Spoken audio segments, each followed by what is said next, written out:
Nicolas Sarkozy condamné à 5 ans de prison pour l'affaire Kadhafi, 10 ans après le début de l'enquête. La décision du procès historique a été rendue ce jeudi 25 septembre. Voici ce qu'il faut savoir. Pour bien comprendre cette affaire, petit retour en arrière. En 2005, Nicolas Sarkozy, alors ministre de l'Intérieur, se rend en Libye pour rencontrer le dictateur Mouammar Kadhafi, au pouvoir depuis plus de 30 ans. Kadhafi dirige un régime autoritaire et est sous sanctions internationales pour ses liens supposés avec le terrorisme. À cette époque, Sarkozy prépare sa campagne présidentielle de 2007 qui nécessite beaucoup d'argent. Selon des documents libyens publiés par Mediapart en 2012, Kadhafi lui aurait proposé 50 millions d'euros pour soutenir sa campagne. En échange, Kadhafi aurait demandé de blanchir Abdallah Senussi, son beau-frère et chef des renseignements libyens, recherché par la justice française, de conclure de gros contrats économiques et nucléaires, et d'améliorer son image à l'international. La visite officielle de Kadhafi en France a eu lieu en 2007, quelques mois seulement après l'élection de Nicolas Sarkozy.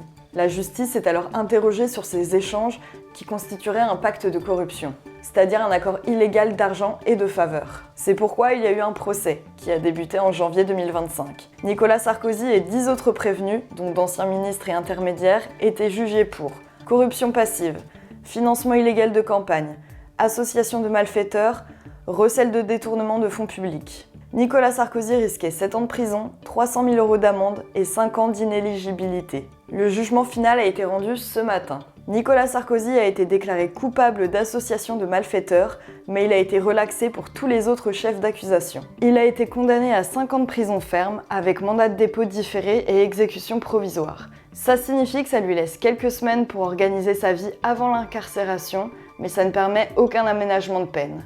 Même en cas d'appel, il devra purger sa peine.